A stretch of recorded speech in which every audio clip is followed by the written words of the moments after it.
वैसा देश वैसा वेश, देख करिए आपका संदेश हवा सिंह चहल के साथ। सबसे पहले सर अपना ये फंडा मैंने इसलिए क्यों पे बात करी क्योंकि हम किसी दाल रोटी के जुगाड़ के बिजनेस में नहीं है। हम इतने बड़े बिजनेस में हैं जिसमें अच्छा ये क्लियर होगा भी ये दाल रोटी के जुगाड़ के लिए नहीं है, ये लाखों करोड़ों रुपए कमाने के लिए है, जिंदगी को जीने के लिए है, काटने के लिए नहीं है। और ये बात तो मैंने आज से 2006 में जब मैं ज्वाइन हुआ तो शायद 2007 या 8 की बात है। अगर नेट पे कहीं मिल जाए यूट्यूब पे तो एक वीडियो है आपसे एक परिचय, वो मैंने देखी थी। उसमें जैसे वीडियो चलती थी तो कंप्यूटर से टाइप होता था, ये कंसेप्ट सभी के लिए नहीं है, ध्यान देना, ये सभी के लिए। यहां भी बहुत सारे लोग बैठे हैं, सभी नोट नहीं बढ़ा रहे, सबके पास डायरी पेन नहीं है, कई के पास है खाना पूर्ति के लिए ली हुई है तो वो नोट नहीं बढ़ा रहे। वो कहते हैं ये आपसी बिजनेस किन के लिए है, जो अपनी जिंदगी को बेहतर ढंग से जीना चाहते हैं, जिनके ड्रीम हैं, सपने हैं, छोटी छोटी आंखों में बड़े बड़े सपने हैं, उनके लिए है। अब जब आप बिजनेस में हो, हम बिजनेस में सबसे पहले तो ये लिखें हम किसमें हैं, आरसीएम के आगे लिखे बिजनेस, किसमें है, बिजनेस में, हम बिजनेस में हैं। और बिजनेस में ये कोई चुल्लू मुल्लू ढिच्चे वाला बिजनेस नहीं है जो रातों रात करोड़पति बन जाएंगे। लिखे 5 साल अपने देने हैं, 5 साल के लिए साइन करें, 5 साल के लिए, कम से कम किसके लिए, क्यों दे रहे हैं 5 साल? अरे नाई के बाल काटने के लिए भी अगर सीखना है ना, 1-2 साल तो वहां भी लग जाते हैं। 10-20 रुपए कटिंग के लेते हैं, बाल काटने के लिए भी 1-2 साल सीखना पड़ेगा। और यहां तो लाखों करोड़ों रुपए जिंदगियां बनाना है अपने को, तो यहां टाइम नहीं लगेगा क्या? 5 साल के लिए कम से कम 5 साल करें। 5 साल क्यों करें? बहुत बड़ी इंडस्ट्री का निर्माण अपने को करना है। हम दाल रोटी के जुगाड़ के बिजनेस में नहीं है। क्या करें आगे? आगे नोट करें, हम दुनिया के नंबर 1 कारोबार में हैं। किस कारोबार में हैं? जिसने दुनिया के, डायरेक्ट सेलिंग मार्केटिंग क्या है, जिसने दुनिया में सबसे ज्यादा करोड़पति पैदा किए हैं। आप नेट पे सर्च कर रहे हैं, नेटवर्क मार्केटिंग में सबसे ज्यादा करोड़पति पैदा हुए हैं। हम उस इंडस्ट्री में हैं, चेक करने की जरूरत नहीं है, पहले से ऑलरेडी चेक किया हुआ है। तो इतनी बड़ी इंडस्ट्री में है, इसलिए इसको सीख के करना है, जुगाड़ के साथ नहीं करना है। सेल क्या होता है ना, जुगाड़ से सेल एक समस्या सबसे बड़ी है, सेल एक बार तो हो जाती है, जुगाड़ से रिपीट सेल नहीं होती। ईमानदार से तो कितने लोग एग्री है इस बात के लिए? भाई एक बार तो सामने वाला सवाल ले लेता है, लेकिन दोबारा टीजी साहब के आगे भी अक्सर यही सवाल करते हैं, क्योंकि एक बार हम जुगाड़ से देते हैं किसी भी तरीके से, जिस बात का पता ही नहीं है, उसको यूरिक एसिड है तब भी प्रोटीन दे दिया है, पता नहीं है किस बीमारी में देना है, कहां पे देना है, कहां पे नहीं देना।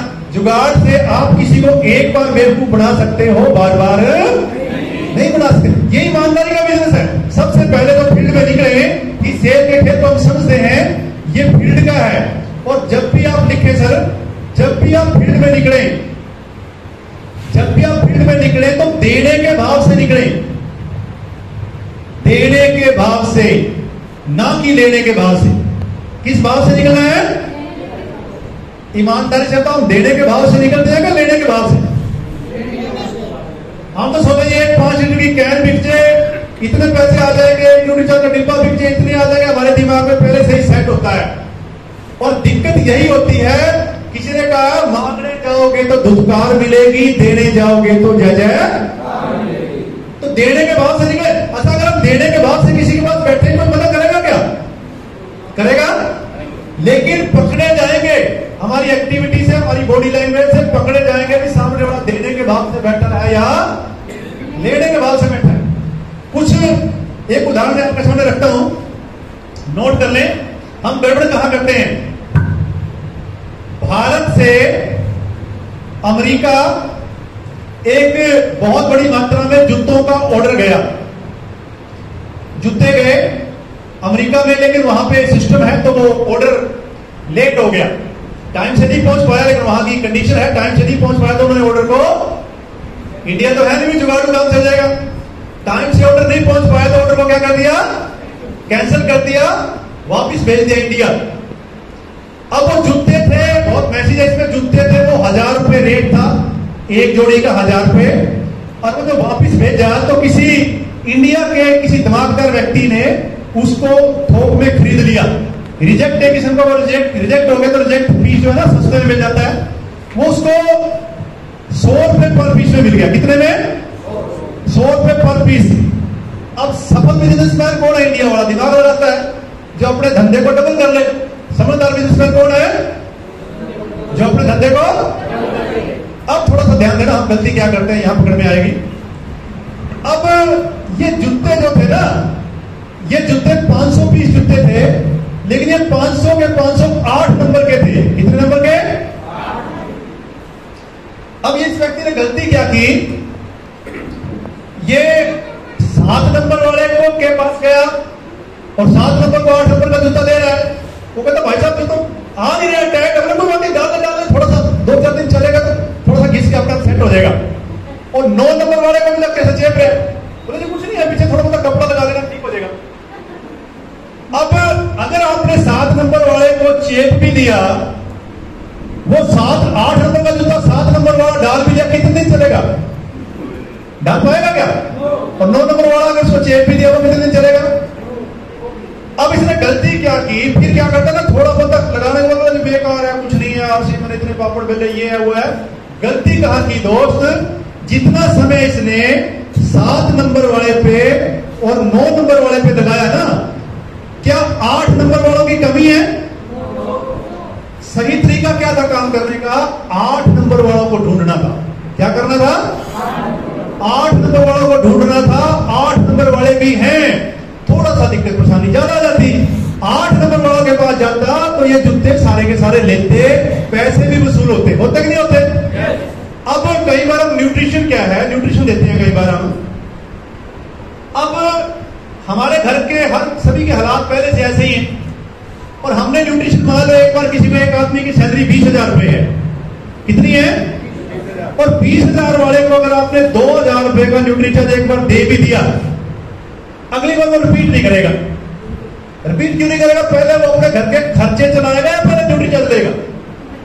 क्या करेगा पहले? जो उसके घर के खर्चे हैं। 8 नंबर का मतलब क्या है? अगर किसी की इनकम 50,000 से 70,000, 80,000, 1 लाख है और उस व्यक्ति को आप 2 या 3,000 रुपए का पर मंथ का न्यूट्रिशन दे रहे हो, वो रिपीट करेगा, वो 8 नंबर वाला आपका सही ग्राहक है। यानी कि जिसको हम दे रहे हैं पहले चेपने की कोशिश ना करें, पहले पूछ भी ले भाई साहब कैसा है घर में, इनकम सोर्स क्या है आपका, किस तरीके से क्या, यानी कि आपको उसकी कंडीशन का पता लग जाए भी उसके घर की ये हालत है, उसकी सैलरी 10,000 है, 15,000 है, 20,000 है, उसी तरीके से उससे बात करें। समझ में आ रहा है? ठीक ठाक आदमी को जबरदस्ती चेक भी दिया, वो ले भी लेगा एक बार, उसको भी किसी काम का नहीं है, और एक बार देने से कुछ होने वाला है भी नहीं है, दोबारा फिर वो नेगेटिव हो जाएगा, आपका फोन उठाएगा भी नहीं। यानी कि अगर हम दूसरे के फायदे के बारे में सोचेंगे तो अपना काम आसानी से होगा, किसी को बोझ भी नहीं लगेगा। और हम गलती क्या करते हैं, हम निकलते इस मकसद से हैं भाई किसी भी तरीके से मेरा एक बार, आप देखते हो फील्ड में डायमंड क्लब कोई व्यक्ति एक बार कर लेता है, जुगाड़ से 2 बार कर लेता है, फिर दोबारा नहीं करता। उसका कारण यही है, हम गड़बड़ यही करते हैं। तो आगे चलते हैं। और दूसरी बात यहां लिखे सर, सबसे बड़ी बात, सुनने की आदत डालें। सुनने की आदत डालें, क्योंकि सुनने का रोल स्पीच जी बोलते हैं 90% है। कितना है? और बोलने का 10%। बोलने का कितना है? अब ईमानदारी से आप बताओ, हम सुनने जाते हैं सुनाने जाते हैं? सुनने जाते हैं कि सुनाने जाते हैं? हम चाहते हैं कोई अपने को सुने। मैं भाई साहब फला, गलती से मौका मिल जाए, टीसी छावड़ा जी पूछते कुछ हो रहे हैं, हम बताते हैं कुछ हो रहे हैं, क्योंकि एक बार बॉडी नाम क्या ना गलती से, वो मेरे को तो मौका चाहिए था कोई मेरे को सुने, और कर लिया कुछ भी मारेंगे, तो वो अपने को पता ही नहीं है कहां पे क्या बोलना है। तो सुनने का रोल 90% क्यों है? देखिए, सामने वाला हमारी बात क्यों नहीं सुनता। अब मान लीजिए ये गिलास पहले ही पानी से भरा हुआ है, ये गिलास है, अब ये पहले ही पानी से फुल भरा हुआ है, अब इसमें आप कुछ और डालना चाह रहे हैं, क्या डलेगा? डल सकता है? सुनना क्या है? सुनने का मतलब है इस गिलास को पहले खाली करना है। क्या करना है? खाली कर रहे हैं। अगर ये खाली हो गया फिर आप कुछ भी डालोगे आसानी से डलेगा। अब दिक्कत क्या होती है, आंकड़े ये कहते हैं आज की डेट में कोई किसी को नहीं सुनता। बच्चे माँ बाप की नहीं सुनते, माँ बाप बच्चों की नहीं सुनते, पत्नी पति की नहीं सुनती, पति पत्नी की, कोई किसी की नहीं सुनता, सभी बिजी अपनी लाइफ में।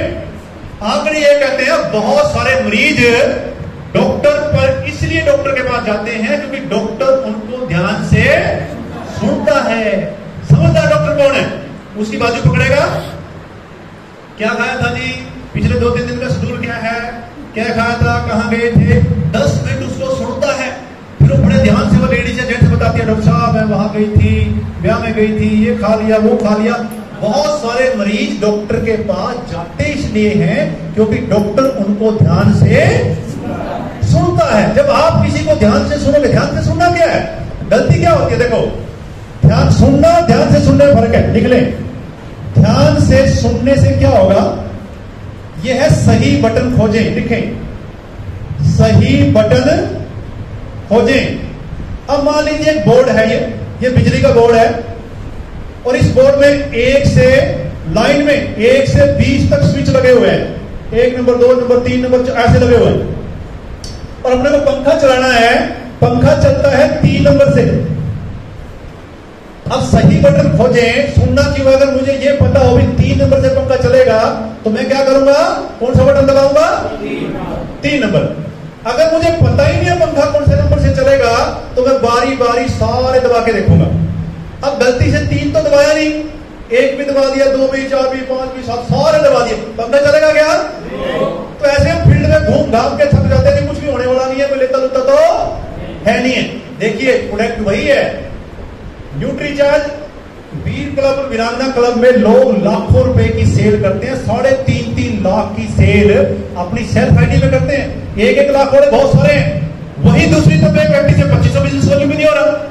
भाई प्रोडक्ट तो वही है, इसका मतलब क्या है, कहीं ना कहीं काम करने के तरीके में कमी है। अब सही बटन खोजने का मतलब है, अगर आपको पता हो, पता कैसे लगेगा, जब सुनेंगे। भाई किसी से पूछ तो रहे, भाई साहब ये पंखा चलाना है, कौन से, उससे पूछ लो जिसको पता है भाई पंखा कौन से बटन से चलेगा। तो जब उस व्यक्ति को सुनोगे, आप जिसके पास जा रहे हो, वो अपनी सुनाएगा। सुनना सबसे मुश्किल काम है, ये ध्यान देना, सबसे मुश्किल काम है सुनना। अपने अंदर तो खिचड़ी पिछोरी पक रही है, भाई फटाफट ये मेरा प्रोडक्ट ले, अरे आप सुन भी रहे, अच्छा चलो ठीक है फिर बताओ जी, अच्छा फिर रामपुर से फोन खोल लिया आपने, अच्छा ठीक है, तो फिर ठीक है, पागल नहीं है वो गाना ना, ये पब्लिक है, ये सब जानती है क्या अंदर है क्या बाहर है, ये सब पहचानती है। अब आप सुन तो रहे हो, अच्छा भाई साहब ठीक है, क्योंकि आपने सुनना ना, पता 10 मिनट बाद नवाजी ने कहा था पहले उसको सुनना 20 मिनट बाद, लेकिन सुनने का मतलब है ध्यान से सुनना। उसको भी पता है भी आप सुन नहीं रहे हो, आप तो हो ही लगे हो, अच्छा फिर फोन भी आ गया, अच्छा भाई साहब हाँ ठीक है, फोन कर दिया, आप क्या कह रहे थे, तब भी कुछ भी होने वाला नहीं है। सुनने का मतलब है, मैं आपको प्रैक्टिकल बताऊं अपना। मैं एक किसी के पास गया, अपने कस्टमर के पास, तो वो बिजनेसमैन थे, बहुत बड़े, अच्छा खासा बंगला, तो ऐसी जगह एंट्री करना ही बड़ा मुश्किल है, डरते हैं हम, दरअसल अपना प्रोडक्ट देते हैं अपने लेवल के लोगों को, जहां तक हमारी पहुंच है ना, वहां हम कॉन्फिडेंस के साथ दे देते हैं, प्रभाव से दे देते हैं अपने से नीचे वालों को। लेकिन जब हमें अपने से ज्यादा हाई फाई लोगों के पास जाना हो तब हम डरते हैं, सही है नहीं है? अब मैं जब चला गया, किसी के माध्यम से गया, मैं थोड़ा सा मैं बताता हूँ ईमानदारी से मैंने कैसे किया। जो मुझे जो सिखाया जाता है ना, मैं उसको 100% फॉलो करता हूँ ईमानदारी से। तो मुझे जो सिखाया गया जो वीर क्लब में, मैं उनके पास बैठा, तो मैंने सबसे पहले क्या किया, मैंने कहा जी आपका टाइम कीमती है और मैं चाहता हूँ आपके समय का सदुपयोग हो, तो मैंने उनको दिखा के अपना फोन साइलेंट कर लिया। उनको नहीं बोला, उनको तो मेरे बिजनेसमैन थे, उनको नहीं बोला साइलेंट कर लें, मैंने अपना फोन साइलेंट कर लिया। मैं कहा आपका समय कीमती है, मैं अपना फोन साइलेंट कर रहा हूँ ताकि मैं आपकी बात को ध्यान से सुन सकूं।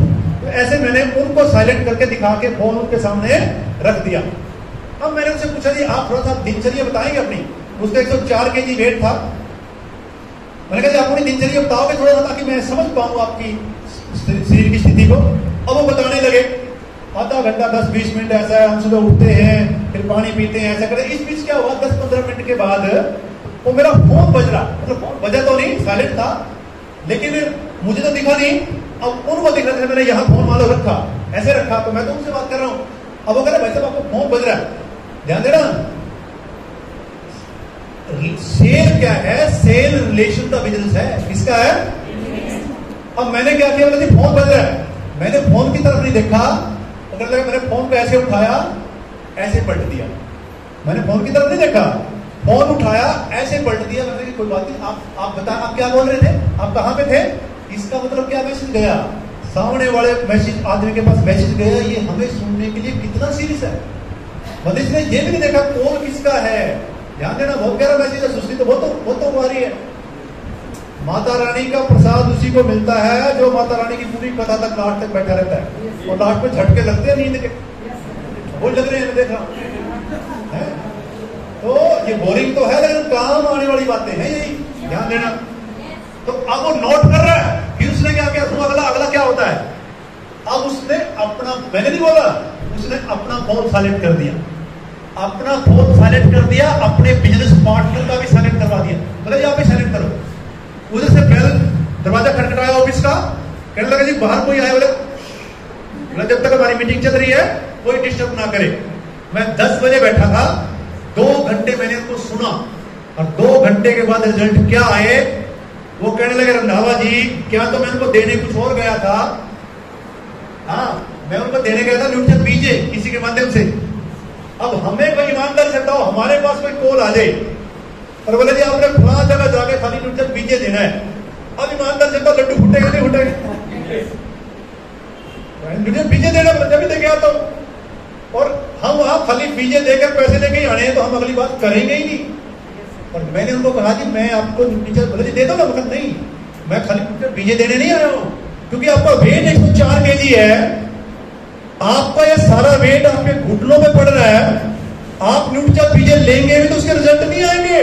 वो कहने लगे कमाल का आदमी है तू, अरे हम तेरे से प्रोडक्ट ले रहे हैं तो उल्टा देने से मना कर रहा है। मैंने क्योंकि जुगाड़ से मेरे को पता है, एक बार ले भी लेंगे तो दोबारा रिपीट सेल। मैंने तो 2 घंटे सुना, 2 घंटे के बाद स्थिति क्या हुई, वो कहने लगे रंधावा जी हमारे लिए जो भी सही है आप वो सारा प्रोडक्ट दे दो। मैंने 9000 मैं देने खाली जब बीजे गया था, 9800 कुछ करके का प्रोडक्ट मैंने उसको दिया, वो सारे का सारा MRP में दिया। हेलो, अब ताड़ी हो जा सकते हैं। अब क्या हुआ, मैंने उनका विश्वास जीत लिया। अब 2-3 महीने से मेरे कस्टमर है वो, जब से मैं न्यूट्रिशन बीजे के साथ आया हूं, मैं न्यूट्रिशन वीर क्लब में आया हूं, अब हर महीने 10-15 हजार का न्यूट्रिशन मेरे से वो MRP पे लेते हैं। तो ये होता है रिलेशन बढ़ाना। तो सेल क्या है? रिलेशन का बिजनेस है। किसका है? और अब तो बाहर में जाए रिलेशन, अपने मतलब सामान बिकने से मतलब सामान बिकना चाहिए। 2 घंटे बैठे हैं, किसी के पास बैठ सकते हैं क्या? बड़ा मुश्किल है। किसी को सुनना, मैं किसी को सुनू ना ना ना, मेरे को तो सुन ले, मैं तो सुना दूंगा 2 घंटे, अगला तो सुन लो, मैं किसी को, जब आप किसी में इंटरेस्ट नहीं लोगे तो कोई आप में भी इंटरेस्ट नहीं लेगा। ध्यान रखना, अगले को ऐसे सुनो, पूरी कहानी सुनाने वाले को मजा तब आता है जब कहानी सुनने वाला इंटरेस्ट लेके सुन रहा हो। तो इस बात का ध्यान रखेंगे। अब मैं इससे एक और कहानी आपको बताता हूं, नोट कर लें। इसी को प्रूफ करने के लिए रिलेशन का बिजनेस कैसे है। किसी का तो न्यूट्रिशन लाखों रुपए का बिक रहा है, गांव जो लाखों का बिक रहा है, और किसी का एक पेज भी नहीं बिकता। सही है? एक बैंक में 2 कैशियर थे। क्या थे? आसपास वाली बोरी को हिला ले सर, थोड़ा सा आपके आसपास कुछ बोरी ज्यादा सुस्ती में थोड़ा सा हिला ले, तो मेरी नजर पड़ती है बोरी पे तो मेरे को सुस्ती आ जाती है। तो मैं कहा था,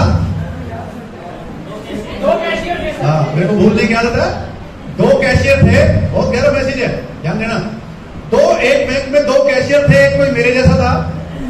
कई बार हम ड्यूटी समझ के आश्रित करते हैं, और तो रहे हो जी, अपलाइन फोन करेगा, डायमंड क्लब भी हुआ, वो जैसे होता है दिनेश क्लब क्यों बोले डायमंड क्लब अप्लाई करो, डायमंड क्लब की पड़ती है, बस 500 रुपए लेता नहीं है। पहले पिछले महीने तो करेगा, गरीब पड़े सारा तो बिके नहीं, और करे और ले ले और डायमंड क्लब करने थोड़े तक पाएगा मेरे, है कि नहीं स्थिति ऐसी? क्योंकि मैं भुगतभोगी हूं। अब ध्यान देना, एक कैशियर मेरे जैसा था, उससे कोई पैसे लेने नहीं आता था, कोई इक्का दुक्का 1-2 बार आ गया, दोबारा गया नहीं। एक कोई रामेश्वर जी जैसा आप जैसा व्यक्ति था, उसकी लंबी लंबी लाइन लगाते थे लोग उससे कैश लेने के लिए। ध्यान देना, बहुत गहरा मैसेज है। अब मैनेजर इस बात से परेशान था, भाई ये रंधावा खाली बैठा है, ये भी कैश ले रहा है, इससे कोई कैश ले नहीं रहा, और जो आप जैसा सज्जन पुरुष है वो लंबी लंबी लाइनें लगा के लोग वेट करके कैश ले रहे हैं। तो उसने जनता ने पूछा, जो लाइन में लगी हुई है, वो कहने लगे भाई साहब आपको कैश ही तो लेना है, अरे वो आदमी भी कैश दे रहे हो और रंधावा बैठा खाली, उससे कैश ले लो, कैश ही तो लेना है, इतना वेट क्यों कर रहे हो इतनी लंबी लाइन में। तो उनका जवाब था, वो कहने लगे जब हम रंधावा से कैश लेके जाते हैं तो हमारा कोई काम होता नहीं है, लेकिन जब ये संजीव जी, रामेश्वर जी, जब हम इन लोगों से, इस व्यक्ति से कैश लेके जाते हैं तो जिस पर्पज से हम कैश लेते हैं हमारा काम हो जाता है। अब मैनेजर बड़ा परेशान होता है, इसमें कौन सा लॉजिक है। अब उसने दोनों को बुलाया, संजीव जी, रामेश्वर जी, आप लोगों को भी बुलाया, रंधावा को भी बुलाया। रंधावा ने पूछा, भाई क्या कारण, तेरे से कैश क्यों नहीं लेता कोई, जैसे प्लानिंग बोला थी डायलॉग, तेरा सामान बिकता क्यों नहीं है। अब रंधावा ने, मैं क्या करूं, बैठे तो हूं ना, मैं तो बैठे कैश देने के लिए हूं, अब कोई ना ले तो मैं क्या मत छुट जाऊं, मैं तो देने के लिए आए तो सही, किसी को दूं तो सही। आप जैसे पूछा जी आपकी इतनी लंबी लंबी लाइन क्यों लगती है, उसका बड़ा सुंदर जवाब था, सुनना क्या, नोट भी करना। उसने कहा जी मैं क्या करता हूं, जो व्यक्ति मेरे से कैश लेने आता है ना, मैं पहले कैश देने से पहले अपने परम पिता परमात्मा से अरदास करता हूं, हे परमात्मा, जिस मकसद के लिए ये व्यक्ति कैश लेने आया ना, इसका वो मकसद पूरा हो जाए। तो मैं उस भावना से कैश देता हूं तो इन लोगों के काम हो जाते हैं। और मेरे जैसा जो व्यक्ति नोट गिने एक उसको देते जाओ ले जा। तो हम किस भावना से प्रोडक्ट दे रहे हैं, सामने वाले को घुटनों की प्रॉब्लम है, उसको लीवर की दिक्कत है, हम उसमें इंटरेस्ट नहीं ले रहे हैं, अपने को अपना प्रोडक्ट बेचने में इंटरेस्ट है। मेरा किसी भी तरीके से एक बार प्रोडक्ट बिक जाए, अरे दोस्त संबंध बना के तो देखो, सामने वाला कलेजा निकाल के रख देगा। हेलो